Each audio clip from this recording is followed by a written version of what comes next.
In quite a lot of them. On Tuesday, the Black Stars played against Sudan. They lost by 2-0. The whole week, everybody's been ranting about what's wrong with Ghana football. Today on the show, we will look at what the way forward is. We will do an academic exercise. I've asked all the boys to come up with their 5-point action plan to recovery and rebooting. So today's show will be a State of Ghana football address, but instead of lamenting, we're looking at the way forward. We're looking for proper solutions for those who have ears to listen, those who have eyes to see. That's what today's show is all about. So if you, whatever it is, I need you to pay attention. Pay attention to what we believe will help us with the reboot, will help us with the refix, will help us with the recovery. Because at the moment, our football has sunk into the lowest ebb.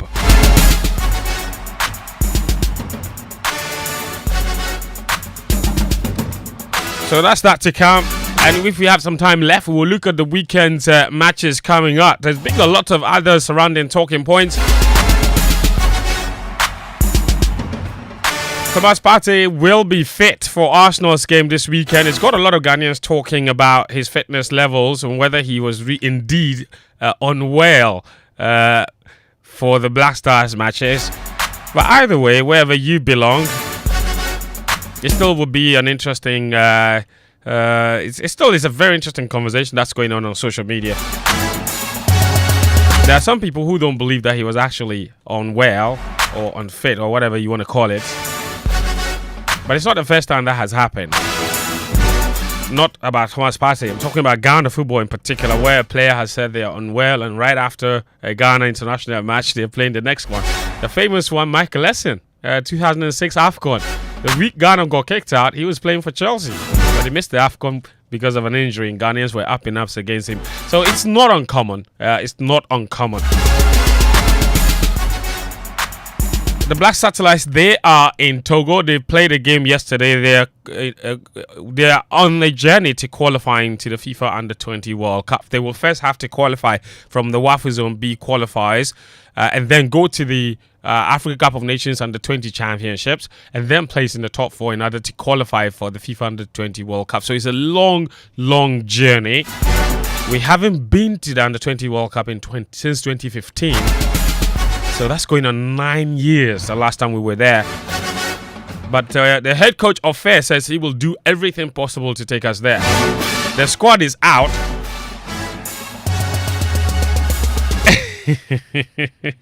And when I mentioned the squad, I'm not sure what they're laughing about, but it's what it is. The show is live and interactive, of course. It's proudly sponsored by Petrosol, Platinum Energy, Energizing Dreams, and Betway Get Way More. The show, if you want to get involved and get in touch with us, the hashtag to use is Game Plan. Let us know in your own view what you think has to happen for us to get back, at least begin to get back and wrestle the poor nature of our football. Let's do that today. No blame games. We know what it is. We know what's wrong with the system, with the players, or the tactics, the coaches, the governance, whatever it is. What do you think we should do, or what should be the beginning of our recovery plan? What has to happen first? What, in your view, has to change for our football to begin to get back to the top? What must we do? What are the critical areas? What specific things must we do in these areas to get our football back to the top, to get our football back to the very top? It's an academic exercise. So I'm very interested in hearing from you what you think has to happen. Because at this point, we're not going to the AFCON. We've not won in fact, we've not played a knockout football match since 2019, the Black Stars, that is. That is how long it is. That's how bad it must be that Ghana has not played knockout football since 2019. Since that game against Tunisia, when Ghana lost by a penalty shootout 5-4 after the game ended 1-0 in extra time, Ghana has not played knockout football in any competition as far as the Black Stars are concerned. That's how bad it is. More than half of the countries on the African continent will be at the AFCON. Ghana is not part of that list. Do you know what that means? Ghana, the beacon of hope, the gateway to Africa, what have you.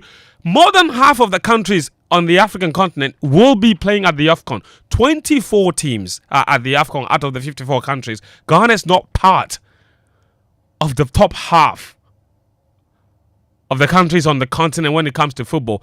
That reality in itself is bewildering. So we are interested. Everybody must be interested on the way forward.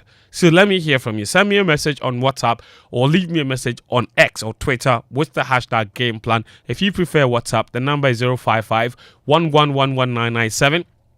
055-11-11997. And don't just tell me dissolve the FA. Dissolve the FA and do what? What has to happen after that dissolution? It's a fair point. We need specifics, all right? So, listen, wherever you are, thank you for joining us here on Game Plan. We are on till 3 p.m. The show is proudly brought to you by Betway. Are you ready to get way more chances to win? With Betway, every single day, you have the key to unlock 5 free spins on Mega Money Wheel, where you stand to win a massive 1 million Ghana City jackpot. So what are you waiting for? Log into betway.com.gh today and take your spin. All thanks to Betway. Terms and conditions apply. It's regulated by the Gaming Commission of Ghana. Bet the responsible way. Betway, get way more. And also, Petrosol, proud sponsors of this show for the longest time. And Petrosol Platinum Energy says every drop matters just as every penny counts. You must know that good quality fuel enhances your vehicle performance and reduces maintenance costs. So take no risk in times like this. All you need is value for your money. Look no further. Drive to the next Petrosol Platinum Energy fuel station for your clean, accurate quantity fuel suitable for new technology vehicles. Be a happy customer, fill with smiles, drive more miles, and save some money. Petrosol, your clean, quality fuel in full quantity. Petrosol Platinum Energy, energizing dreams. The guys are here. Sichofe Philip Achirim. Su. When you say Su, where's Daniel Kranti? Where is he? I'm sure he'll be joining us. Where is he? Mufta, where's Daniel Kranti? You're asking me about someone's husband. What kind of life is this? Isn't your colleague at work? What kind of life is about your it? colleague at work. Where is that slim boy? You know, be in colleague at work. Where is he? And he doesn't know, so he's asking you. Then you can go like, I'm not sure. Mufta is not correct. It's as simple as that. Mufta is not correct. I'm not correct. Are you suggesting I am long? Yes, you are very long. You are very long. Anyway, so Daniel will join us. Achu will also join us. Of course, all of them here on the show. But guys, how have you been? Yeah, I've been fine. Sure. You've been okay? Yeah. What kind of week have you had? Oh, brilliant week. Yeah. The Black Stars disappointed, but of course I wasn't gonna dwell on that. Yesterday was my big brother's birthday, so happy belated birthday to him. Engineer Felix Achim. And so we stayed home the whole of yesterday, celebrated the birthday, and yeah. So my voice is even some way because yesterday was a ball, you know. So I've had a very wonderful week. I've not allowed the Black Stars disappointment to ruin the rest of my week. So it's been good. Mufta. I didn't die like Otto. He died for 2 days.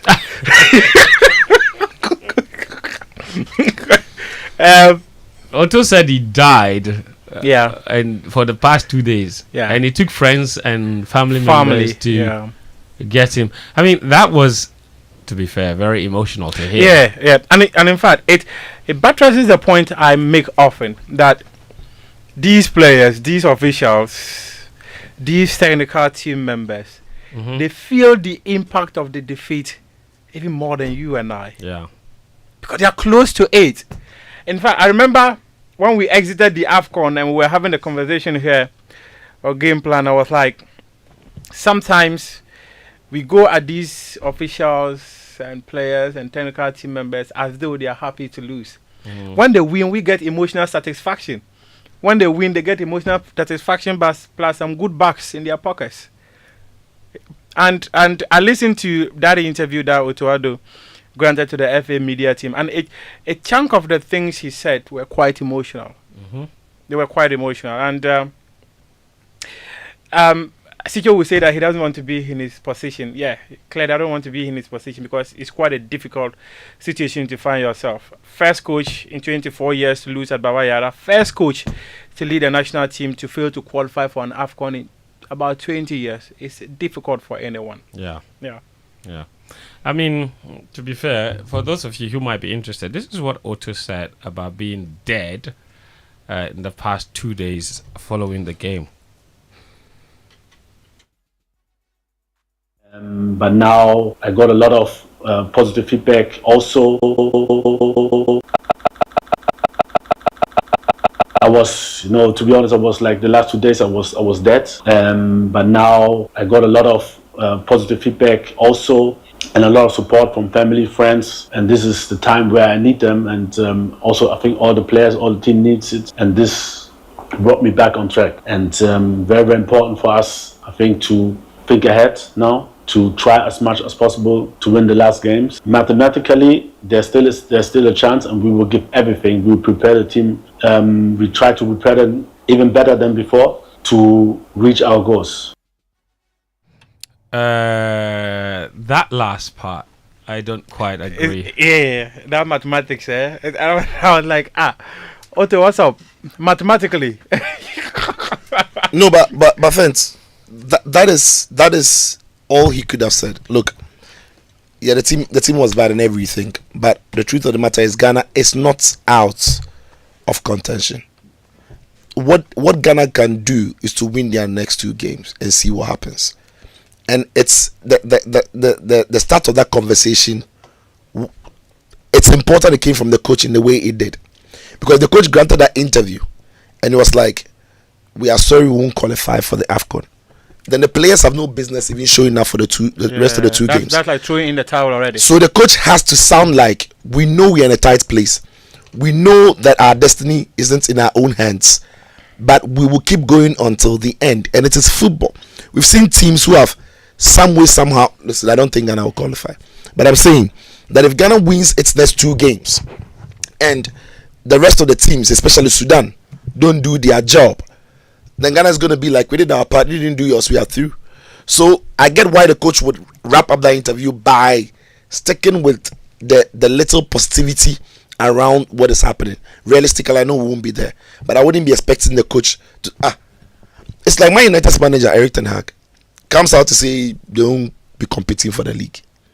There is a conversation you can have behind doors, right? Circle, yeah. But you can't tell the fan groups of Man United, all the players, that they won't be competing. It's not possible.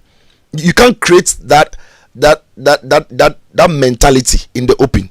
So aside with Otto, I like what he said, and it's good that the players should know that they have a job to do, at least win the next 2 games. And look, winning the next 2 games could be the start of something. It could be just winning the next 2 games, missing out of the AFCON, but continuing from there to win the rest of the World Cup qualifying game and getting to the World Cup and building on from there. So I get why Otto would say that. Achicha Sam is here as well. Bro, miss you. I have a question to ask you. Why? Your leave didn't finish. We love Ghana. Wait, he's on leave and We love Ghana. You do. We love Ghana, so we have to. when you're on leave. Yeah. Yes. And because of the Black In Stars, fact, this He's is the last day of my leave. Chayebu for the watch the leave they give and check like you know you hear him like that. Yeah. But I'll start off staying out. How was your leave? Yeah, it's been good. Yeah. Yeah, a few. You've been moving, haven't you? Yeah, I've been. Yeah, you've been busy. A few unexpected issues, but yeah, it's been good. We're hoping the Black Stars and the satellites would give us some reason to smile, but it looks like Some way. The weekend is smiling. The Blacks have to bring us joy. But look, I don't have an issue with what Otto said with regards to our chances of qualifying. I think he has to reflect a certain level of positivity and give hope, not just to the team, but to Ghanaians, however minute it may be. My issue is that I don't think the hope lies in qualifying. There can be there's a lot of hope. Like you said, he needs to, like Sister said, he needs to ooze and bring some positivity to the whole situation, which has been really bad. But I'm just thinking that positivity doesn't lie in We'll come to that. qualifying. We'll come just to- said it, yes. We've seen crazier things happening in football. We'll come to that. I Except don't even that think they should have mentioned the qualification in the first place. He could have still mentioned the fact that we have 2 games remaining. We still have to win those 2 games. He doesn't need to say that we will do everything possible to qualify. We're both on the same wavelength. Yeah, we are. In the sense that there was something wrong with the communication. Right? Yeah, This is perhaps the lowest point in Ghana's modern football history. true. However, he has job security, Yes. which is crazy when you think about the fact that he's done so poor a job that we've ended up in a situation where we are within a period where, for all intents and purposes, results, performances, vibe, everything around the team is at its lowest ebb. Yet his job is not even being considered. So when he speaks, you expect him to reflect a certain appreciation of that fact, Yeah. that he knows his job is secure. And for that matter, he's forward thinking. He's talking about solutions. He's talking about short-term goals and how he intends to, because every communication is done or carried out with an end goal in mind. And that's where I feel maybe the comms department and Otto himself have to help him. And I don't have a lot of expectations on Otto because he's a rookie who's been thrown into the deep.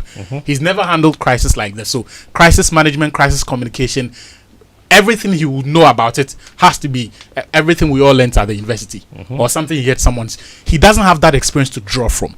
This is where if you had a proper structure behind him, then you would have someone from maybe even his backroom staff or someone in the FA structure, be it the comms team, be it the psychology head, whatever it is, telling him that in times of crisis, in our situation, this is how you communicate to achieve this goal. Wait, so what was wrong with Otto saying that we would try and win our next 2 No, games? no, I'm saying that's not the issue. No, that's not the I'm issue. saying The that issue in the is- entire it's about communication, the qualification. in the No, but- entire yes, post-match but it's It's not commentary, over yet. in the entire He post-match says commentary, Yes. He in says- the entire post-match commentary, yeah. there was not a lot from it that I would look back and say, okay, this is the guy to take us forward, right? Because in everything that we say, and I'm sure we'll talk about the FA and government's role in the malaise that our football has been in for some time now, but he has a responsibility too. And listening to him, I needed to get the sense that he's clear in his mind what this team needs, at least in the short term, to get out of the 2 games that we need to play, because that is his job. Like, we cannot say that because we're waiting for a national policy or the sports ministry to crack the whip on the GFA or the GFA to get its act together. We need to get all of those things sorted before we can win one football match. No.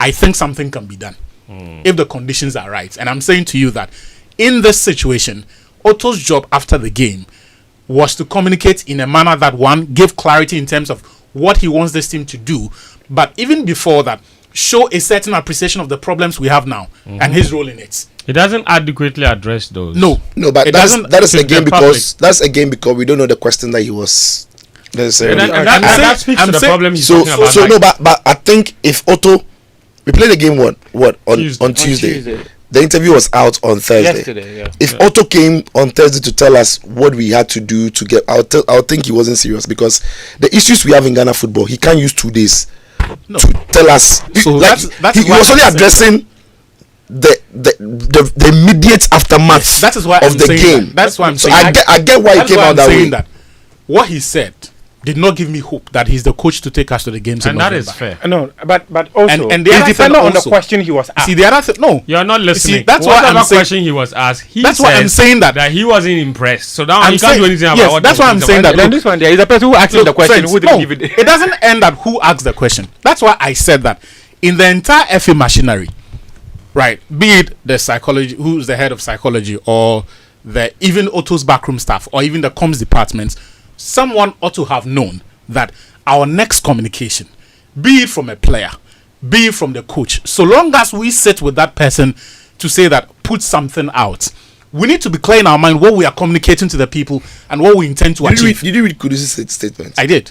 Did he give you any indication that like he wrote the right things, right? Like there's nothing in that statement that you pick and Exactly. say it was wrong, but it still means nothing because it's all words. Look, for me, I get what Achu is saying. He wasn't inspired. It wouldn't have mattered what anybody from the FA would have communicated in words. Whether they tell us the way forward, whether they tell us the blueprint, whether they tell us what has to be done to restore our game, it wouldn't have mattered. It wouldn't have Otto or the FA. It wouldn't have inspired. If he inspired any Ghanaian, I'll be surprised. It wouldn't have inspired me. The words wouldn't have mattered. The way they communicated it wouldn't have mattered. You need action. The way they would have written it wouldn't have mattered. Kurt's posture wouldn't have mattered. Otto's crying, whatever, reflection wouldn't have mattered. It would have all come down to action, because we've been here over and over and over again. So this is not a time to buy words. Okay, so this is not the time to expect words, right? Right. While I get that point, I'm worried because I thought what he said raised more concerns than anything. It wasn't just he said something, we all forgot about it and moved on. No. And for me, what's the biggest of those concerns? One, that we're lucky to qualify for the World Cup. Why do we need that information? Why is that He important? made that point. That is a very good information. He made it to buttress a point. That we haven't been good. He says we haven't been good since 2018. Thank you very much. Since we didn't qualify for the World Cup in 2018. Why? And then why are you giving us a history lesson? But we need to know how bad we've been. I guess. Hold on. You asked a question. Why is he giving a history? Yeah, you think the average? I guess it's evidence that he appreciates where we are. Thank you, isn't it? And the fact that the World Cup papered over cracks that all and the FA gloated about it, they didn't work. It's like a government whose communicators or appointees are telling us about the state of our problem, right? The problems that they've inherited. Well, accepting and recognizing the problem is the start. Just let me finish. Because in the past they haven't really accepted. Just let me finish. Actually, I disagree with you. You'll finish though. It's like they're doing that and stopping there, and not telling us how they intend to look. When you say that, you're not saying it because you know everybody's going to believe in it. No, if you are realistic enough and you appreciate and are humble enough to appreciate the situation that you're in, you will know that in that moment your words do not really have too much value, but it is still expected of you. However, what I thought did a bit of damage was this whole idea that... Hang on. Before you proceed, please. What were you expecting Otto to say? That's what he's about to say. Right? No, he has moved on. I've spoken about that though. No, I've spoken about that. That having said the history, having given us the history lesson that he gave, for the next 2 games, you tell us that this is my understanding of this, and this is what I intend to do. But he said we'll do everything to hold on. Oh.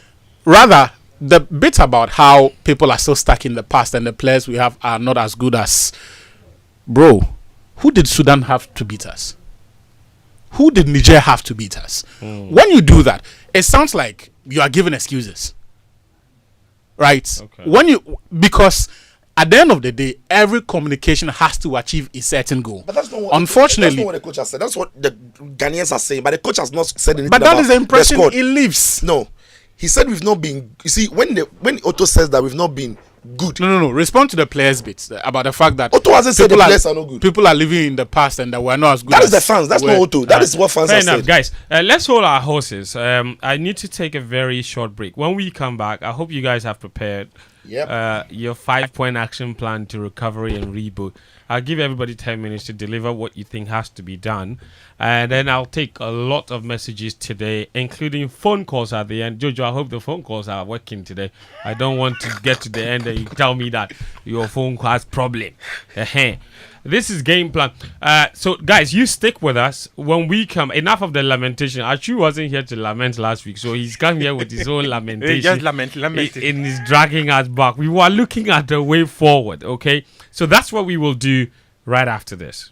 As the proud official global betting partner of Arsenal, Betway is bringing you way more with the new fan-exclusive page. Place any bet on Arsenal and you'll stand a chance to win exciting monthly prizes from a range of Arsenal jerseys to memorabilia and more. Not only that, you also stand a chance to win a once-in-a-lifetime play on the pitch experience at the Emirates Stadium. Competition ends on the 31st of January 2025. Exclusive to Betway. Terms and conditions apply. Regulated by the Gaming Commission of Ghana. Bet the responsible way. Betway. Get way more. Win big big. Just buy any Samsung, TCL, Media, and NASCO electronics and appliances and stand a chance to win free TVs, air conditioners, washing machines, refrigerators, gas cookers, chest freezers, home theaters, small kitchen appliances, and many more. How to enter? Dial star 920 star 888 hash. Select option 1 to enter raffle. Select region of purchase. Enter item serial number and you're good to go. Increase your chances by buying more to enter multiple times. Follow us for weekly and monthly winner announcements. Terms and conditions apply. This is approved and regulated by the National Lotteries Authority on the Caritas Lottery platform.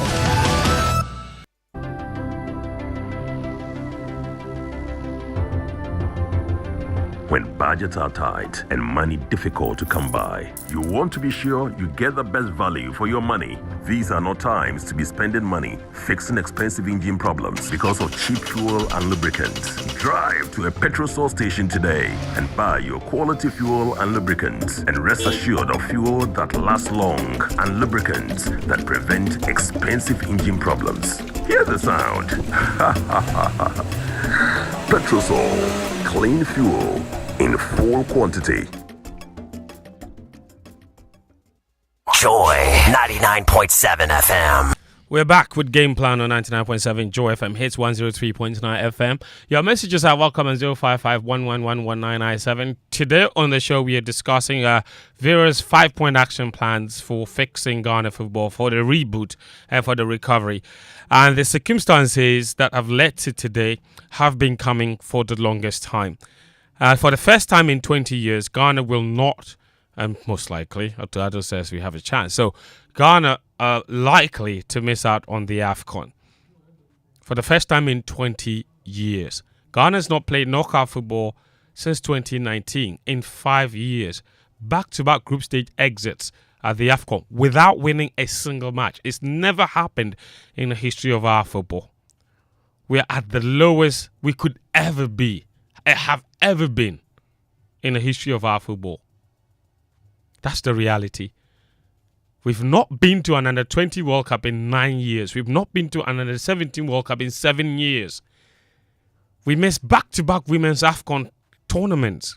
That's how bad things have been. Our league has no television sponsor. That's how bad it's been. Everywhere you look, we've suffered reputational damage. We've suffered institutional damage. We have suffered on all fronts as far as football is concerned. It was one thing that gave us some joy. At the moment, all it brings is pain. How are we getting out of that pain? I asked the guys to prepare and come and tell me and tell the whole country what you think we should do or begin to do if we want to get back to the top. Daniel Cranting is here as well. He's coming to attack Karim for calling him while he was, I don't know what day he was talking to his wife or who was he was on the phone the whole time. But that's beside the point. Fair enough. So we're back. 055-111-1997. I will open phone lines for you to call and let us know what you think. But now you can send me a WhatsApp message. Also, you leave me a message on Twitter. Use the hashtag GamePlan. Today, I'm going to begin with Muftau, which rarely happens. But he's been itching to go for a while. Muftau. Thank you. We've ranted for a long time, the whole week. In fact, for the past few years, that's all we've done. And a lot of us have given solutions here and there, suggestions here and there. But let's bring them home and gather them into specific points. You have 10 minutes. And the time starts now. And the time starts now. Thank What you. is your 5-point action plan to fixing our football? Number 1 is spiritual cleansing. Yeah. Oh, you can laugh. You can laugh. What is it? I said number 1. Number 1 action plan is spiritual cleansing. Okay. That must sound funny, right? Riddle me. But It is actually a major point, and there is a reason why I'm starting with that point. Thank you. Post GFA elections 2019, right? You step on toes. You have conversations with people. And I recall that time, a suggestion was made to Keto Kreku to meet everyone and bring everyone within the football family under one umbrella. You need a united front to be able to achieve your objectives as president of the Ghana Football Association. He had agreed. He said he was going to play South Africa and come back. That was our first game against South Africa in Cape Coast. But to date, as you and I speak, that thing never happened. Right. I feel that the football community, even within the media, there's lots of division. There's huge division because some people feel hurt. There's deep division because some people feel their businesses have suffered under this administration. This might sound quite weird, but how do you explain Mohamed Kudus missing a chance from 2 years out? How do you explain Iñaki Williams missing a chance from 5 years out? Antoine Semenyo missing chances from 5 years out. In fact, he can't even kick the ball. How do you explain those? Sometimes, just sometimes, right? Maybe once in a while, someone will pop out, will score, will jubilate, and we think, oh, it is over. But one of the things we've forgotten, Fent, is that everything that has air, we all don't know what air is, but there might be some spiritual thing behind it as well. So we need spiritual cleansing. And I'm not sure this administration will tell me that they have ever played a single game without going out there to seek spiritual support. It's not possible. It is done all the time. See, Tema Youth are suffering. Ash Gold, Boboy, the people of Obuasi have not had football.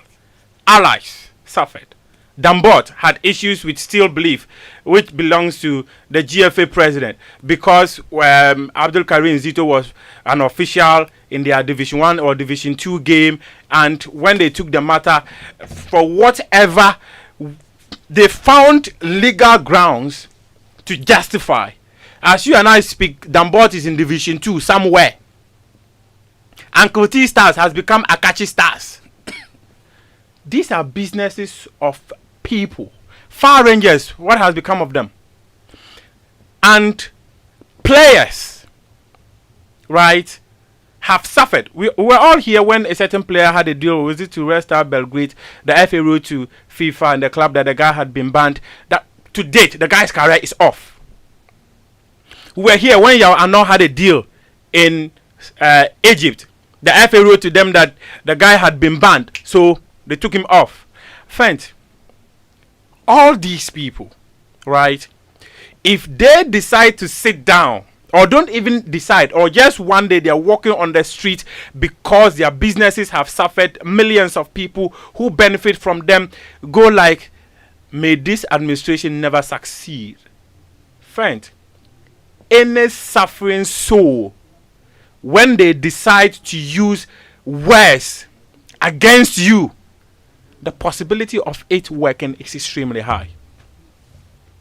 You cannot tell me that this group of leaders do not know that they have stamped on toes, and they would need to begin to speak to every single soul and say, we are sorry. That's the spiritual cleansing I'm talking about. We need to cleanse it. Now let me come to the scientific points. You asked me to write, so I wrote them down. Yes. You asked that I write. 5 minutes on spiritual cleansing. Spiritual cleansing. One of them is what the FA Council is doing with Otto Addo. The decision to give Otto Addo a 3-year contract with the option of going 5 years. We need a long-term plan for our football, and we have spoken about this many times. The consistency of chopping and changing coaches have not served us well. So keep Otto Addo. Keep Otto Addo for the next 5 years. That's your point too. That is my point too. Irrespective of the outcome of results. Okay. By year 3, we would know what Otto can do and cannot do as head coach of this team. Can I ask a question now? It's only because they have always been points, right? He said keep him for 5 years. He's already behind time. He said keep him for 5 years. Then he said by year 3, you know what he can or he can't. He was given a 5-year contract with an option for 2. So he's saying that. No, he was given 3 with an option for 2. But he says keep him for 5 years. That's what he said. So I'm saying that by year 3, we know clearly what Otto brings to the table or cannot bring to the table. Yes. So if we see what he can bring or cannot bring by After year 3, and it's not good enough. Should we still keep him because you said we should keep him for 5 years, or we do away with him? No. Mimi, no. You said 5 years. Then I'm telling you no. It's a fair question. No, it's a fair question. So what do you think should happen after year 3 if it becomes apparent that the performance if it becomes apparent that the performances of Otto that is not improving, it's not improving, get rid of him. we should get rid of him. So the 5 years doesn't work. We should get rid of him. Okay, fair enough. That one we can get rid of him. Go to point 3. Your point 2 is clear. We need longevity in the coaching. In the coaching direction of our team. Right, fair enough. 2. 3. Point 3. Yes. First one is picture. Point 3. I want to use the word of Ajiman Bedu. The weapon of Ghana's senior national team has always been our youth teams. He started the example of how the 2000 year group, Michael Essien, Suleiman Tari, Derek Boateng, Samoa Gyan and co, were the base of the national team until the 09 group came. The 2009 group came. Since then, can we say that we've been able to build an under 20 national team that we can go to that national team and say that this player is good enough to step into the shoe? That is the problem which we have established. How do we fix that? That is why I'm saying that we need to create a platform of getting these players to grow up to the national team. How do we do that? Okay. So, for instance, the under 20 group that is currently with Desmond Ofer, a chunk of them played the African Games. Yes. Right after that, there must be a plan for us to track them. Over the years, you have players walking into the national team, they disappear into thin air. We do not know where they pass. Friends, if we cannot track the best talents we have, and would always allow these talents to go round and round and round, all of a sudden we forget about them, then we are never going to have a consistent plan as to how we want to grow our team. So if I get you correctly, you're saying that we should take an active role in the development of the players. So which would mean taking an active role in determining where these players end up. Okay, so that they don't end up going all over the place, and then we have to keep looking for in the end, we don't even know where they will pass. That looks like a difficult thing because it is a difficult thing. But the FA always talk about how the data of players they have. Okay, so if you have the data, why is it that difficult? Okay, you hold on to that point. We'll polish it up. I'm sure it will. It will clash with another person's point. So there might be better or another angle of explanation to it. What's your point 4 and point 5? Okay, my point 4 is our league. See, the success of every single national team all over the world. We can always talk about the problems. Oh, the league is substandard and we do not have quality players and all that. But the success of every single national team is your league. Okay. And over the years, we have failed to pay attention to our league to the extent that Rwanda is now the base of where our best talents run to. So with all due respect, fix the league. Okay, I was going to say, how do we do that? Mr. Okreku says they are fixing the fundamentals. But when the fundamentals are weak, AFCON qualifiers will expose you. CHAN competitions will expose you. Under 17 competition will expose you. Under 20 competition will expose you. Okay, fix the league. You have a last point? I think that is basically all the things I wrote down. Fair enough. We'll come back because we need specifics on how to fix the league, how to fix the youth national teams. As for the spiritual cleanser, I think that was one under your heart inside because you spend half of your time on that. It did my heart inside rough. All right, fair enough. So you hang on for me. So as far as Muftar is concerned, he says there are spiritual problems with the team. And he's insinuating it that there are people at the FA who have wronged too many people in the football ecosystem, and those people might be the ones doing this administration. That's an interesting take. So he says they need to seek spiritual cleansing. They also need to fix our youth national teams, fix our league, and what was your third point? Technical consistency. And then, yes, longevity. And keeping Otto for 5 years. Yes. Keep Otto for 5 years. All right. Achu Tomaklo. Yeah. Let me hear from you. We'll have enough time for everyone to add further points to the points that they're raising because we have some time. I'm going to give you 10 minutes as well, just like I did Muftao. What are your 5 action points into to fixing our league and refixing our recovery and reboot? The first point is actually a low-hanging fruit.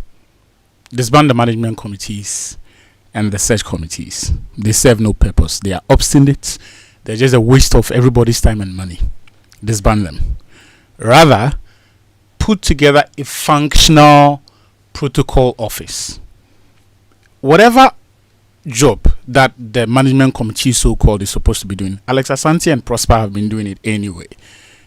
If it has to do with correspondence with other member associations, if it has to do with correspondence with football clubs that our players represent, with organizers of competitions, whatever it is, those needs, there are people there who are doing it. I would agree if you say they are not enough, and so you want to expand that into a proper protocol unit to handle that. But there are professionals for that job. And that one department can handle everything. They can handle it for all national teams. Germany have it. They have one person. Everything runs through Oliver Bierhoff. No be so. They have one person for that. We are broke. We don't have Germany's money. But we waste money as if we are sitting on a bottomless pit of cash. Scrap those committees and the search committees. In fact, as for the search committee, how do you tell me that what's his name? Makado is the man who has been mandated to hire the coach. Wait, how do you convince someone like me that Makado understands the technical needs of the Black Stars any better than I do? And the fact that the search committee only exists when they are looking for Black Stars coach. Bro, the search committee is needed and you see, if you look at the CVs of these people on the search committees, Boga, they are accomplished people who know their job. But the product of their work in the football space is horrible because that is not their specialty. Yeah. When it comes to finding a good coach, it is not Mashobo until no. It requires it has to be someone who is trained in the technical space. Maybe not even someone who has coached before, but all his life, all he's been doing is to teach coaches. Those are the kind of people who can tell a good coach apart from. Right, at that level, you cannot get that decision wrong. Because the current system we have is the reason why one of the assistant coaches for our national team has more appearances in movie films than experience in elite coaching. John Pinto. Ijabofo. So when I was coming here, I was watching excerpt of that clip on YouTube. He has more experience in Kumawood than elite level coaching. So disband management committees. Boga, this is the apex football institution of the country. All right. You cannot joke with it. Okay. You Kumawood subcontractors, and they are the people that you are putting into that job. Actually, are you kidding me? You spent 3 minutes on Kumawood and John Pencil alone. So make sure that the people who appoint our national team, it is not the emergency committee, it is not the executive council, but put together a functional technical directorate. They will do their interviews and shortlists. If they give you at least 3 or 2 of the best names possible, then together with the sports ministry, the FA will decide based on our budgets, this is who we can afford. You're making this point because you believe that we've had coaching appointments wrong, which have contributed to our problem. Okay. And it's not because we've been firing coach. No, if the coach is bad, sack him. Yeah, but let the person who makes that decision be someone whose judgment we can respect and trust, because that is their space, that is their bread and butter. I needed to lay the context of your point for everyone to understand. Thank you very much. You're making that point because you feel like coaching is a massive issue or contributor to our problem, and that's also because we've had coaching appointments wrong, and all of those wrong decisions have been because of all these committees. Fair enough. Yeah. So that's one point. The other point for me, is find a central fund for football. Okay. Because whatever we say about the national policy, and that's going to be my next point and all of that, you need money. How much money you have to invest into football annually determines what you do with it. See, forget all the talk about ideas and policies and all of that. Without money, it is meaningless. So be clear in your mind where your money, and that is why I was big on the revenue sources for the central sports fund that the two parties were talking about. We need to know it is realistic. We need to know how much you will make annually and how much will go into football. For you to then say, at the basic level, your programs with GES are going to cost you $6 million annually. Then we have a conversation about that, because that sits directly with the kind of footballers you are producing at that base level, because the FA doesn't produce footballers at the grassroots level. They only pick from 14, 15 when they are leaving JSS, SSS. That is when the football clubs start picking them. Even with the national teams. The national teams don't go to pick players at under 9 or under 10. They don't do that. And now Blasters, we don't even pick them at under 17 apparently. We just pick them when they are ready. So you need that money. What do you do with that money? Which is my next point, which is a national football policy. Now, one of the things the football policy has to address is what talent means. Right? Now, I'm not talking. This is not the FA's job. I'm talking about the sports ministry. They need to be clear in their mind and be in consonance with the experts, that is the GFA, what talent means, who is qualified to teach talent at the basic level. Are you comfortable with the Winneba graduates, UCC graduates teaching football at the basic level? Is the FA comfortable with what they are teaching the kids? How much value do they add to the talent? Or in terms of the guidance, because at that level, you want players to be very expressive and all of that. Right? How much are you investing at that level to ensure that? Because, and you see, this is how societies grow. You find an aggregate of the things that they do that help them or serve them very well over the years. Those conventions are drafted into a policy. They take some out, they add something to it. When you think of all of the great players, in fact, in our time, the greatest players that we have seen were all either products of the Milo Games, Super Zonals, or the Colts League. So the St. Augustine's batch, the Don Bote, the Boateng, Michael Asians, the guys from the Ashanti region, Suleiman Tari, and that group. Right? That was a product of a system that existed. Now, whether we chanced upon it accidentally or we created it, I'm saying this is what has served us well. Invest into football at the college level and shape it, because the people who are going to teach there, don't leave it to just that maths teacher who is a sports or a football enthusiast. Right? Now, so a certain universal coaching program exactly that addresses the deficit in coaching at the basic level, Fair but enough. also money to make these competitions relevant. Okay. I'll talk about the Winneba Sports College as well. Samuel Nkum, Abeku Kwanzaa, Anthony Annan passed through briefly. It has served as well. We don't have any money. We don't have anything similar to that currently. What you need to do is find the money, go back, rebuild it, clear all the mosquitoes and all the bushes from that place, and make it functional again. When that allows us to keep players there and monitor the thing that Muftar was talking about. Exactly. So when you talk about players being foreign to the country and not having any sense of belonging, as patriotism and all of these things, it is one area where you can directly invest into these kids. Same module that Wafa runs. You sponsor the kids that you choose. If you come in there 2-3 years, you are not making the grade, out you go. Someone gets the scholarship for JSS. That's what currently there's 3 SHS, right? So from that level, some of them can then make it into the national team because it's just pretty, a lot of them are even going to be in their early teens. So that is where you start building national team culture and character. All right. And all of the things that we want to see, that is where it starts from. Because everything that we say about what Enes Nyama was doing in Morocco, and I'm not defending him. I am someone who's been very critical of his shenanigans in Morocco. But that thing happens when people do not feel any sense of belongingness to you.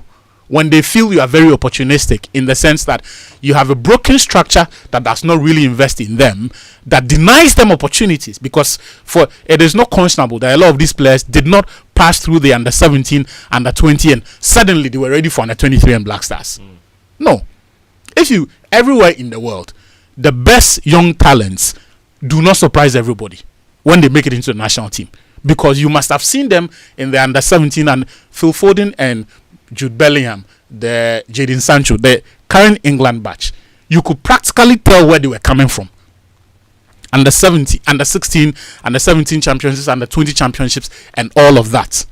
So when they come into the national team, Kurt would not have to go and stand in front of them and tell them what it means to wear the national team jersey. Because they would already have learned it.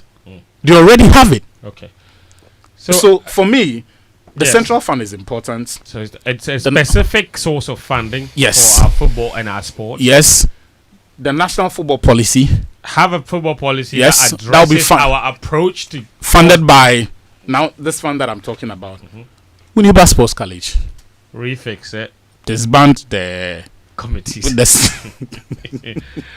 Don't laugh. The search committees and... What do you call it? The management committees. That for me is the most significant part. Okay. The last thing I'm going to say, you asked me for 5, I'll give you 4. The last thing I'm going to say is, I've stayed clear of the GFA because they are a lost cause. Boga. The GFA have a fundamental role in the development of this. In fact, they are. I know. Custodians of the reason I've stayed clear of them. Have any suggestions for how? The reason I have stayed clear of them is that my taxes pay the government. As for the government, they have an obligation to listen to us. The GFA is they see themselves as a football people. So, yeah. When you criticize them, don't you hear what they tell you? You're talking because you have an active interest. I do, but I'm just saying that this is where the impacts and the government has an active interest too. Yeah, I'm just saying that. If the government listens to you and you say something about what they should do about the FA, don't you think they'll listen? They can, but I'm saying that over time, the FA has not shown itself open to anybody's ideas. Has the government?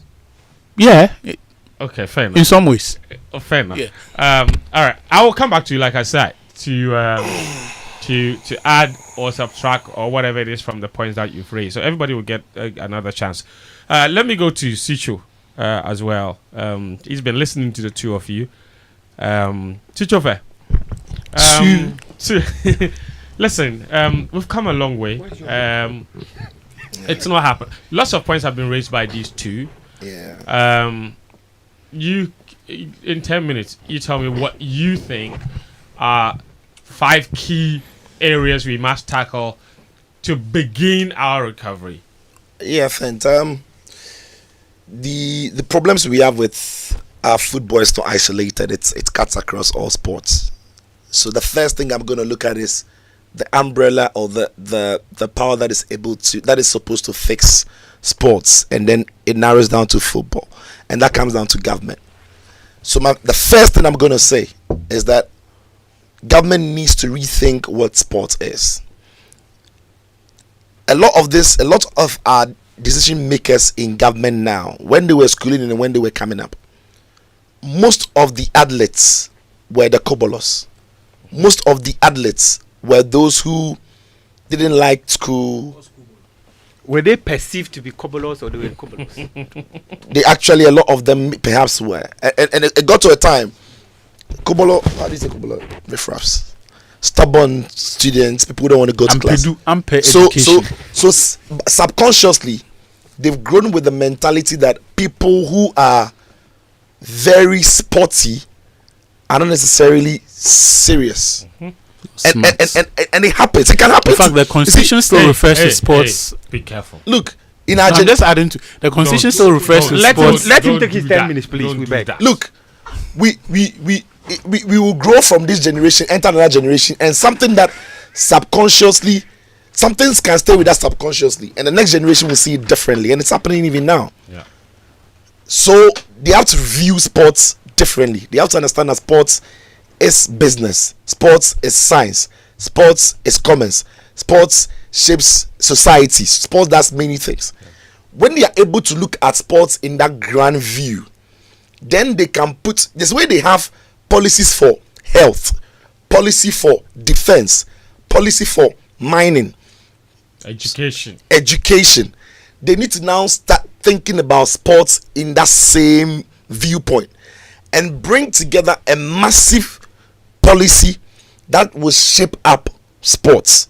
Now, when that policy is done, it will direct every association, be it tennis, football, to form or to conform to what the state policies are. So, having said what I've said with point one in government viewing sports differently, then you build a policy that targets various sports, and in this case, football. So, point two would be this: the first thing any country, any serious football country has to do is its league. Like, it is your league. And the league has to always be fed. The league has to be fed by young boys and girls who are coming. So what this policy from the government need to even address is what can be classified as a team to participate in our leagues. So and it should be a long-term plan. So we can say that in the next 5 years, if you want to participate in our league as a Ghanaian club, you should show this amount of funding. So something similar to club licensing. Yes. But a Ghanaian context. Club licensing. Then they can tell you that you should have had, or you should have an under 15 boys and girls team in the next, maybe we can say an under 15 boys team in the next 6 years. Non-negotiable. Non-negotiable. If you want to play in the league, then you have under 17 boys team, and under 20 boys team, and then the team itself. If that means that Ghana will only have 10 teams to play in your league, so be it. Right? Now, the reason I'm saying this is that we can talk about Winneba Sports Complex all you like and pick the best talents across the country and take them there, which I will come to. But when these boys have gone to under 17 tournaments, they would have to return to their feeder clubs. Now, if this under 15, under 17, and under 20s are not available at the feeder clubs, these boys will have to find their way out of the country, or they would have to be forced to start playing in the Premier League, even though they aren't ready. So Phil Foden played under 17, but when he was done, he went back to Man City to continue his development. Jude Bellingham, the same thing. Jadon Sancho went back to Man City, the same thing. So every feeder club, every club should have the juvenile teams. They'll play their leagues. The national team will pick their best players. They'll go and play. They'll come back and continue. Then you can be assured of proper chain of successes, proper chain of transitions for clubs. But to also assure that point two has a bit of quality about it, government needs to then think about building capacity. Right. So we need to, as a country, decide that our coaches in Ghana, by no fault of theirs, having been given the right opportunity to learn and even upgrade themselves to the demands of the game in 2024 or in the years that are to come. So government must deliberately, the last time we won the AFCON, government shipped people out to go and learn and come back. Government might deliberately create, through the same policy I spoke about in point one, create, educational policies that are able to allow these coaches to fast track and keep refreshing their ideas in the job, so that I can decide to be a coach, but for me, I'm only focusing and specializing in youth development. So if I am a hard to folk under 17 coach, it doesn't mean I'm not a good coach. I could be the best coach in Ghana, but at under 17 level. So if you bring me an under 17 boy, by the time the boy is under 20, the boy is something else. I can be so good that I am under 15. I can be so good that I'm a specialist in disability football. I can be the best women's under 17 coach.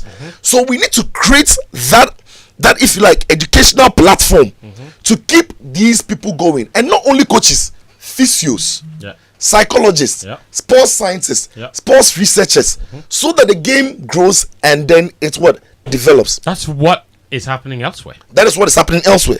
So the fourth point then would be that government needs to make sure that crime in football, corruption in football, a lot of the things we call ethical mishaps in football are captured as crime in our constitution. So our sports law should capture match fixing, game of convenience, bribery and corruption, all of these things, embezzlement as crime, to deter people who get into these offices from getting into these things. And I say this because the FA assistants, the way the FA is operating, that has no government supervision, if you like, no policy shaping it up. These people, we have, by no fault of theirs, we've allowed them to determine how Ghana football should go. You get what I'm saying? Yeah. But we didn't appoint this FA, GFA. We appointed government to oversee everything. So why is it that the GFA are those overseeing everything or determining how football should be run? It should be government. Do you get it? So the policies of government should be able to shape the way the FA even thinks football, and this is not interference. You get what I'm saying? This is not even interference.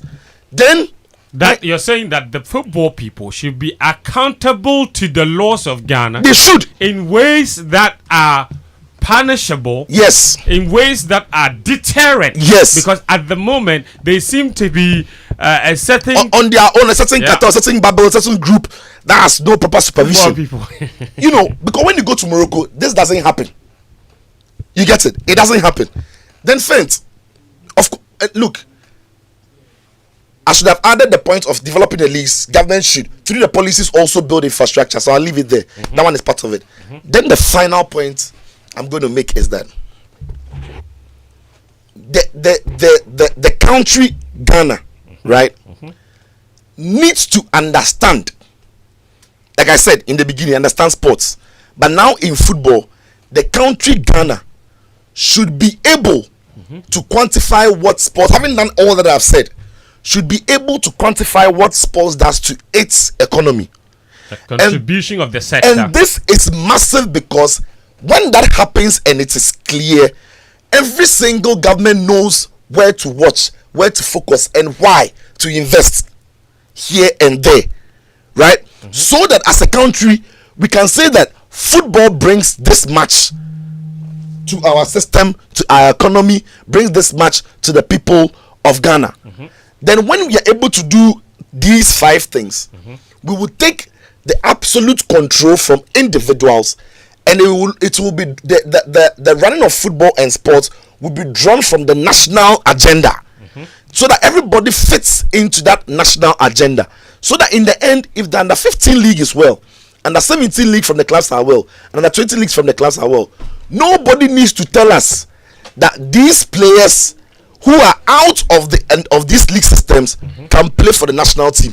You get it? And once that policy have been done, I don't even want, because of time, when the policy is done, it will come through education, it will come through a lot of things. So players will be drawn from the educational pool, those who will be trained will be going back to the schools to train people, and all of that. So government need to take the initiative, run it down the league, then it shapes up our policy with sports, shapes up what the crime or the criminal code for sports is, and then it comes down to how much money and impact sports gives to the economy, so that when sports people are talking, they can hit their chest and say that this is how much. When they go to some country, they don't joke with tourism because they know exactly how much it draws to them. In our case, we do not, and I think this is how we need to go. So that's a fair point. So then, if there's Ghana Tourism Authority as an agency of Ghana Football Association cannot be some sort of independent cabal doing whatever they like. The government has to take an active interest in how the Ghana Football Association runs the football, because government interest in the football itself is huge. It's massive. It has economic consequences. It has social consequences, and that cannot be left with a group of individuals to mess with. And I think that is a fair point. You talk about the coaching education. Why is it that we are always giving out scholarships to people to go and study so many different courses abroad, but we can't give the same scholarships to people to go and study coaching? That's how we have to approach coaching. And I think that governmental approach and relook is what would fix our physical education system in the country. Most schools now don't even have a playground. A lot of them are scrapping physical education from the calendar. And even for those with physical education, they don't even have enough teachers who have the right knowledge to teach the physical education. Stretch, movement, that is one part of physical education. But taking professional sport from schools is another massive part of physical education. And that part is missing. Because very rarely now in our primary schools do we have inter-school competition at primary school at GSS level. The biggest sporting competitions start from secondary school when the kids are 13, 14, 15. It's too late. You go around all the academies in the world, the training starts from age 6, 7, 8, 9, 10. We are starting late. And a policy and governmental policy will address that. Then it would indicate where the development needs to start from and then continue from then on. Daniel Cransing, it's 30 minutes after 2 p.m. You have 10 minutes. If he has 10 minutes, check the clock. He has got to connive. You're not he is a conniver. You're not the moderator. Please, Daniel Cransing. It's your problem. Timekeeper. What is your problem? He has connived. Any your progress. What's your problem? Danny K, let's hear from you. Fent, Yes. mine is dictator tactics. That's right. Where we've reached, if you don't put your foot down, nothing will change. So, These diplomatic answers or suggestions, we need radical approaches. Okay, fair enough. I'm going heavy military dictator tactics. No wahala. Do it or I sack you. Sometimes that's what's needed. Yes. Sometimes that's what's needed. My first point will be to focus on reviving juvenile football. Very important. Juvenile grassroots football. How do we do it? Now, this is how I'm going to do it. Very practical. As a government, I will create 16 academies, government-funded academies in all the regions. Similar to Right to Dream. Thank you very much. Yeah. With the model of Right to Dream. 16 government academies. All of them with schools and pitches and teachers and dining halls. Thank you very Basically, sports academies, secondary schools with sports. Yes. Basically, that's what it is. In addition to that, I'll go further, like Right to Dream, and negotiate foreign partnerships, club partnerships with each of the academies. So, Right There to will be a Dream. department in charge of those schools, and that Yes. would be their job. Thank you very much. So every single academy in every region will be affiliated to a club outside Ghana. Now those partnerships will include exchange programs for coaching and for players also. Yes. So when we partner, you bring your people to come and teach my coaches, and then over time, when it reaches a point I don't need you again, then you will be there. Me too, I'll be here. But it will equip my people to be able to coach my players and then improve them, add value to them. And to add to what you're saying, we don't necessarily need to build them. We can identify which schools in the various regions have some capacity, and then we can adapt those schools for that and then add to it whatever facilities they are missing. So you don't need to build everything from scratch. Secondly, point 2 to leagues. Right. I'll trim down the number of teams and I'll start by strictly enforcing the club licensing rules. Strictly. The emphasis is on strictly. Every club that doesn't meet, out. I'll sack you. I'll delicense you. You don't exist anymore. And if you are level 5, so be it. So be it. I will strip. Look, 16, 18 teams for what? They are not adding any value. So I'm going to cut down that number. Then what I'll do next is to task corporate Ghana to partner the teams that are left. So that 25 million that they call the companies to raise money for Black Stars, I will ask the companies to partner and invest in those teams. So there's benefit to strictly Thank you. adhering to the club licensing. Strictly.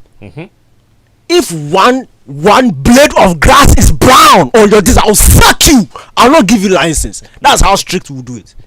Because there's benefits to it. All those that get license eventually will get money. Yes. So you can't do any lousy job and come and collect the money. Look, and I'll do it across board. What problem does that fix? Not just the Premier League, not just the division. In fact, 3 divisions of maximum 12 teams Each. Premier League Division 1, Division 2, or however you want to put it. That will be how I'm going to streamline the system. To be frank, there are too many clubs that should not exist in this country. If as a business you should be able to prove that you can be able to be long lasting. If you can't, I will take away your license. It's as simple as that. So 12, 12, 12, top division, second division, third division, maximum 12 teams. No more. That's my point 2. So all of them are tied. My point 3 is I'll go back to the school system. Now you see, with the point 1, the setting up of the academies is very similar to Clairefontaine. No, Clairefontaine is not just one. France have it in various, regions. Exactly. Clairefontaine is just the most famous one. But I'll go back to the school system because it's not everybody, and to be frank, it's not every parent in Ghana who is comfortable allowing their children to go to the academy system. Most of them are not too confident, and it's a fact. Most of them are not too confident when it comes to the educational aspect of the academy. So there are those who want to go through the normal school system, go to your normal primary, your GHS, SS. So I'll infiltrate the educational sector with the GES. And what I'll do is that there are already certain schools who are notable in terms of performances in intercore and things like that. I'll look at those schools and increase their funding or their budget for sports. Now with that budget, we are going to put in sports specific, and this is not just a football point, sports specific trainers. So I'll get in juvenile coaches for football. Then you get in a couple of athletics coaches, so that the talent who will not go through the academies and things, who decide to go to school, be well taken care of over there. Then I'll streamline again the intercourse system so that it will be very deliberate. It's not just about going to school and competing and winning trophy. There needs to be an end goal to it. So I'll streamline that system and model the intercore in a way that there is a reward at the end of it. If you are the best player at intercore, there is a reward for you when you finish school. And we are guaranteed that you are getting the same, or you are being trained or coached with the same syllabus that I'm training my 16 academies with. And all other academies that I'll give license to operate who are outside my 16. So we are all sharing the same syllabus, but you don't need to join the 16 if you want to become a professional footballer, a professional sportsman. I hope you understand the picture. So after that, I will set up scholarship programs for student athletes to enter those schools. So if you are in primary school and your father, because the assumption is that the academies are already full scholarships. Yes, they are so full. But then the other schools, you establish another scholarship scheme for those going there to do sports. Yes. So if you want to go to Prempeh, and Prempeh is on my school list as one of the schools that has my scholarship program, and I have increased their sports budget, there will be special scholarships for students who are entering those schools specifically to play football. I hope you get it. And this is important and feeds into a point Achu made about having a central fund for sports. Yes. Because without that, we won't get the money. So, setting up a scholarship system, and then, as I said, every sports master in the schools that I will pick out will have certification. So you will have the required certification for coaching juvenile football, so that it is basically like you are in SS or you are in JSS, but you are getting the same level of education or football education as those who are in the academy system. Now, to even further reward student players in that, what I'll now do is that I will put in place a draft system where the top, let's say 24 players in the school system, when they are graduating, so that they are guaranteed jobs, and the jobs is professional contracts. Once they graduate, I know that these top guys already have the football education necessary to play at the high level, because they've been taught during their time in school and they have played high level competition during their time in school. So there will be a draft system. 24 players, top 24 players. All the 12 teams in the league will have to pick 2 of them. So it is a must. When you are registering your players for the following season, you have to include 2 players from the school system in each team. And that will continue season after season after season after season after season after season. Must. If you are unable to register 2 players in your team, that one too, I'll collect your license and I'll give it to somebody else who will come in.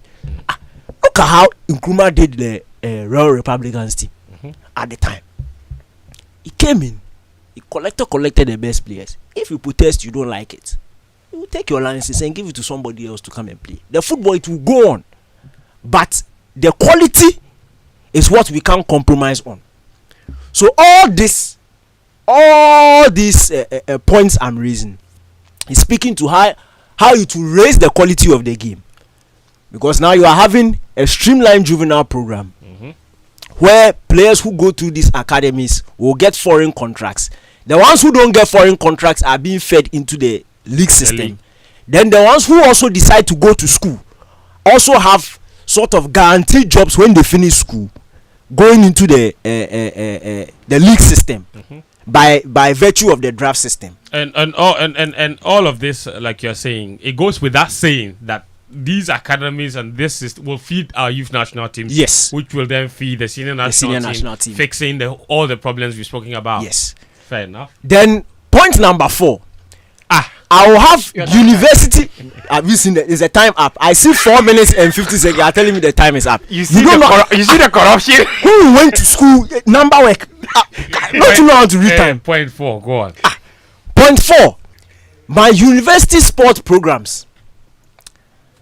You see, there are certain schools in this country that do sports science, sports. Yeah. They need to be rewarded. They need to know that when you go to school and you do certain courses like this, it should benefit us, our sports in the country. But it is not. Currently, as it is not. So what I will do is that the sports scientists, the sports psychologists, all these things, the best performing students in those various courses, guarantee. So you did sports science, a Premier League team will hire you to their backroom staff. And you see, I spoke about foreign partnerships. So all these people will come, help out, bring knowledge, exchange of knowledge. Why is the thing echoing? Put that thing off and let me continue my thing. The thing they echo for the studio is confusing me. I don't like that.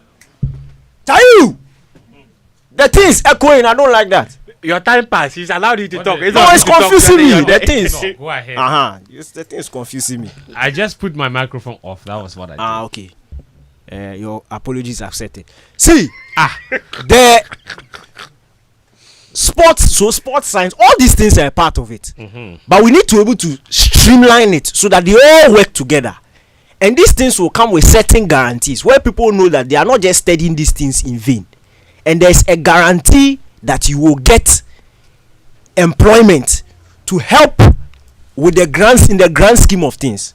So all these sports scientists and best performing students, I will put them in the various national teams, club sites, and based on their competence, I will hire them for the senior national team. How do you intend to train all these people? From which school? They'll be in school. That's what I'm saying. There are certain schools that are doing these courses. Are they enough? There are plenty of people who are graduating. If it's not enough, then I will force certain schools to come. I will They should be. They are enough. The problem is that you might even produce too many students than the system can It is even rewarding the best. Yeah. It's not everybody who finishes school who will get a job, who will get a top job. So or get the same job. Exactly. So I'm rewarding the best and making sure that the promise that they show in school will be rewarded in the job market. And then the last one, the management of national teams will come with certain terms and conditions. This one I'm talking as a government. The GFA, they say the football people, they run the football. That's fine. All these policies that I've put in place, they will be forced to do it. But when it comes to the national team, they have a very funny way of wording some things and doing some gymnastics. But when it's time for us to pay coaches and things, that's when they know us. Okay. Dictator tactics. What I will do, if you don't fix your pram with the FIFA forward money, which is enough to turn that place into a world-class facility. It is enough. With proper hostel system. In fact, I'll draw the plan for them, so they don't even need to draw a plan. I'll draw a plan for them. They should have hostels for senior national teams, under 23, under 20, under 17. Same for the women. They don't even need for different hostels for them. Just have hostels that can accommodate all of them at different times. No, they need different ones because they can clash. Like when we went to Morocco, there were times where they're under 70 and so they can't be sleeping in the same place. No, Papa, thank you. But it should be big enough. Yes, it should be big enough. And if you are even smart, where the senior national teams play will camp, like the Black Stars and the Black Queens, you can elevate it to 5-star hotel level. And when they are not in camp, you make it a hotel. People come in, they pay and they go. It happens everywhere around the world. All do it. So this is all smart. So I'll help you to be smarter. The Chelsea hotel, all the clubs have hotels next to their stadium, so the players live there or the players camp there. If they are not available, if they are going somewhere, it's available. It's a room. Yeah, somebody can go and stay. And there. I'll give them a year to do that because there's money to do it. You've seen the buildings in town. When there's money, 3 weeks they finished. Quick. They've gone for 2.5 million from the sports. 2.8. So million. You let me wrap up. I've seen the red line. So what I'm saying is that if you don't do that after that 1 year I give you, I'm not paying for camping. The government will not pay for camping.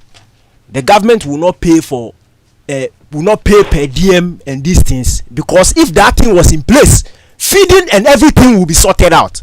So I'm giving you a year, and then after that, what you said, no, the management committee said, I'm scrapping all of them. We don't need that. Scrapping everything. All the players will get with what I'll term national team bonus. There's nothing like appearance fee or winning bonus or anything. It will be simply a national team bonus, and I'm confident in that because there will be so much quality. If Atu say he won't come because he won't get appearance bonus, Mufta will be there ready to take his place. England, when you go to England, do you see appearance fee and winning bonus and this thing, participation bonus and no. All right, so fair enough, Danny K. Well done, fair point. And listen, this is the other issue. As for the issue of the management committees, it's a criminal endeavor. Because the government white paper, the German Affairs Commission banned the establishment of management committees. The white paper accepted that recommendation. Why are we still doing it?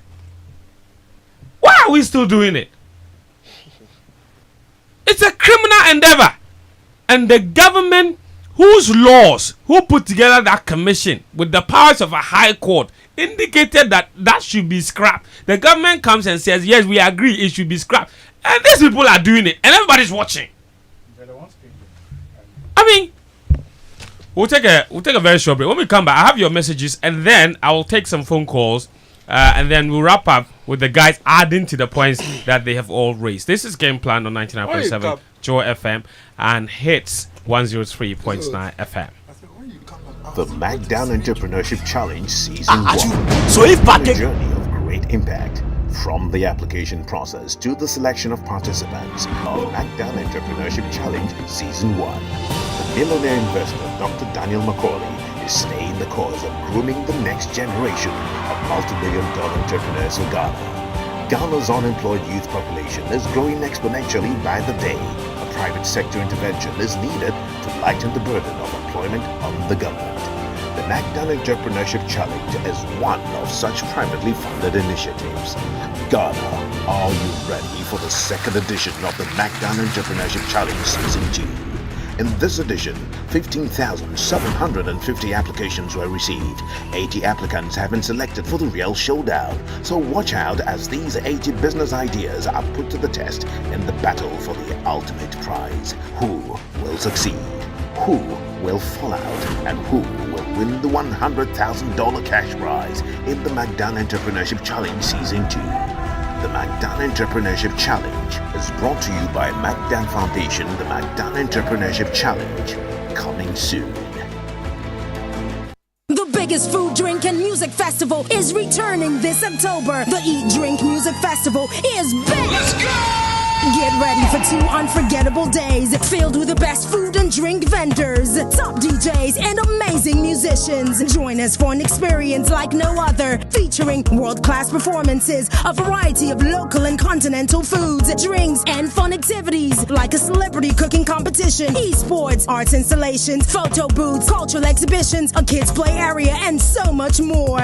Location, Good Park, Accra Mall. Dates, 26th and 27th October 2024. Time, 12 p.m. to 12 a.m. Get your tickets now on all networks by dialing *714 *500#. For more information, visit www.eatdrinkmusicfestival.com or call us at 0550-188-888. Eat Drink Music Festival, the ultimate festival experience.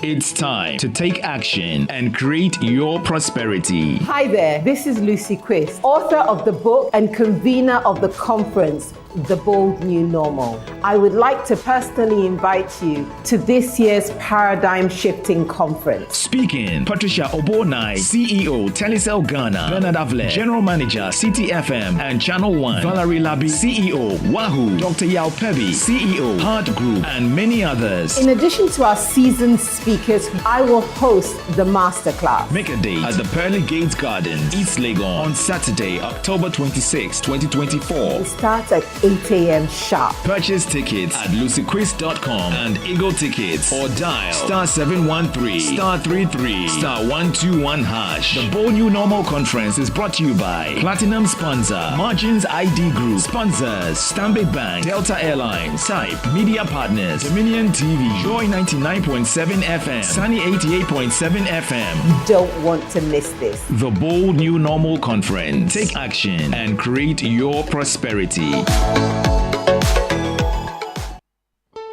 College of Engineering, KNUST, presents its maiden Alumni Excellence Awards and Fundraising Dinner. It's time to celebrate, support, and inspire.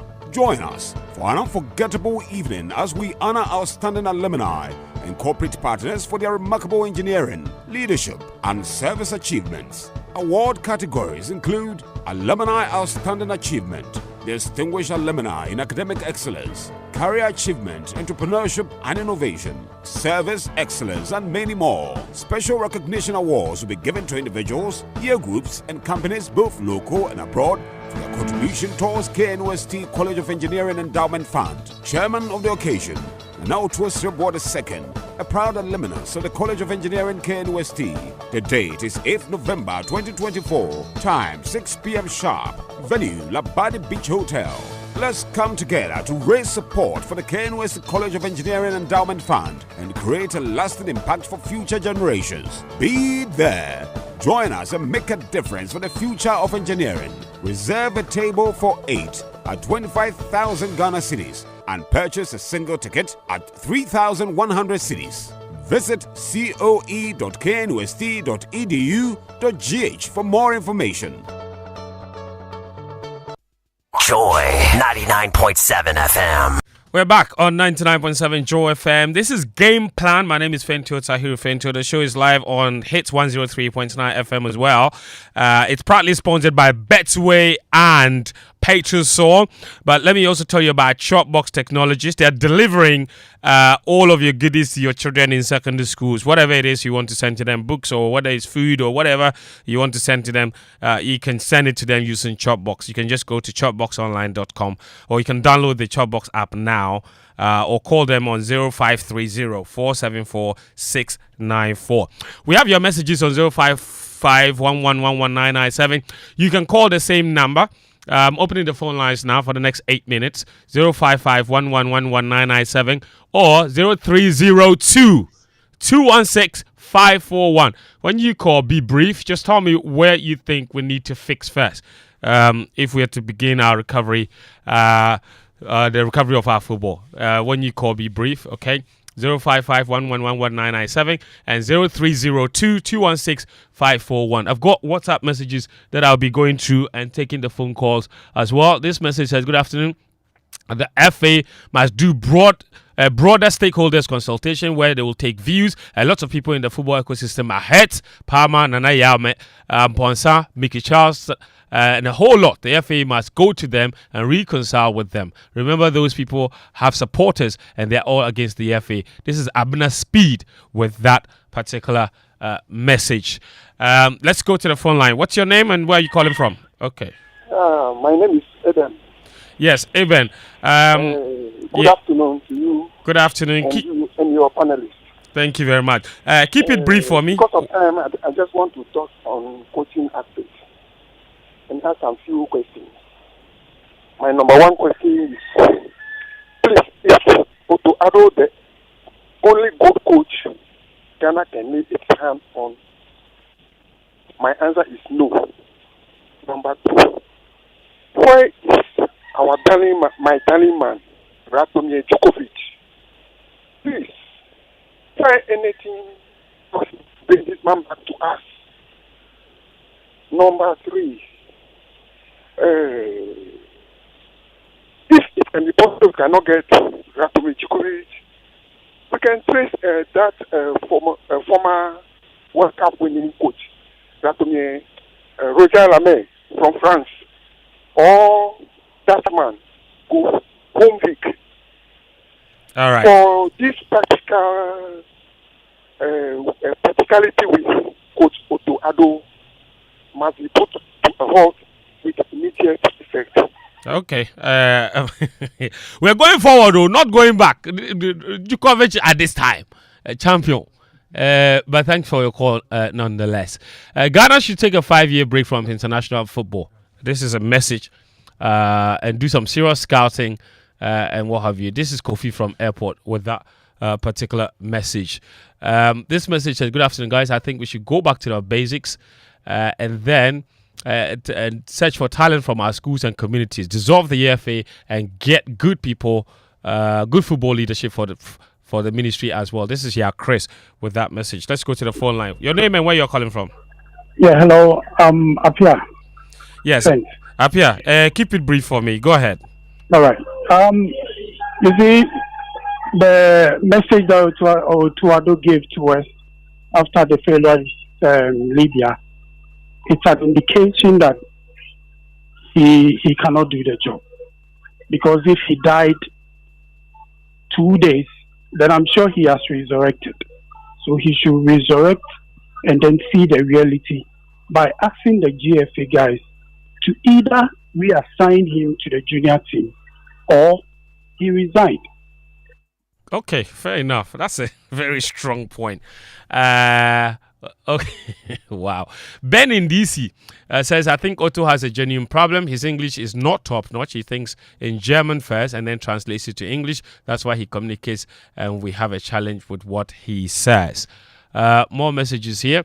This one says, hello, Joyce. Our football problems can be solved from fixing the following: poor management, the bar system and structures, coach football, inter-school and colleges football, soccer academies, and coaching deficiencies. This is Francis from Abokobi. Let's go back to the phone line. What's your name and where are you calling from? Yo, my name is Aben Kwai. I'm calling from Hachi. Go ahead. So all that has to be done has been said already. It's just getting the basics right, and then the results will be there for everyone to see. By doing so, man, Daniel mentioned in Coma and how he did certain things. At the time, we call it Bejimibre. Today, we say we are grown, we have qualifications, and yes, this is where we are. Which means that the people that we put in these places, is a problem. So before some of these things will be successful, it's either we are sacking people or we are re-interviewing them again to see they qualify. We need for people to not just. All right, fair enough. I'm sorry that I had to cut you, but your point is very well made that the people are not qualified enough. Some of them are not good enough to do the job that they've been put in there to do. Let me take a few more messages. This was a good afternoon, guys. The next AFCON is hosted by Morocco, and the Black Stars will not qualify to prevent our politicians from flying party foot soldiers with our taxes. The King Selassie from Adenta Pantai, he sent that message. This message is from, I think this one is from Kwesi Ofori in Washington, D.C., listening to us. He says, I think giving hope of qualifying is fine. All Ghana Black Stars need to do is to win the last 2 games and get the maximum 8 points. Who knows? If Sudan loses the last 2, which is very unlikely, we will qualify. All right, Kwesi, thank you very much for your message. This one says, my 5-point plan is simple. Sack Ket, arrest Ket, jail Ket. And he ends by saying, sue.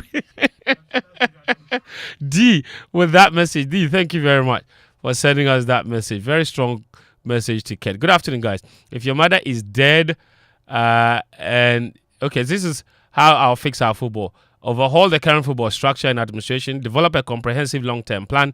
Let the leaders work independently. And he said, may God punish anybody who wastes our time. And he said, by the way, they won't do anything. Let's think about our lives. Everything we are saying, people in charge of the game know already. Dale in Madrid with that message.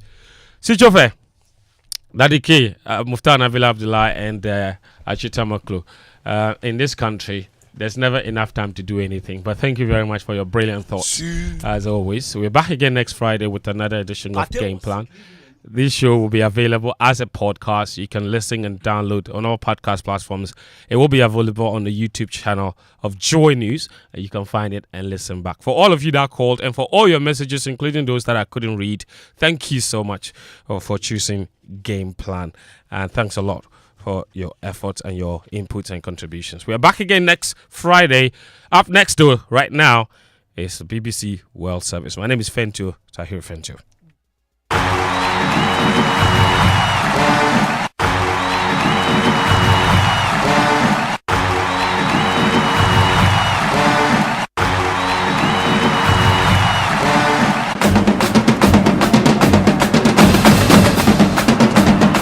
Kenyans, authorities in Ivory Coast suspend a powerful student union accused of sowing terror in campuses. It's sad, but people can carry arms or carry knives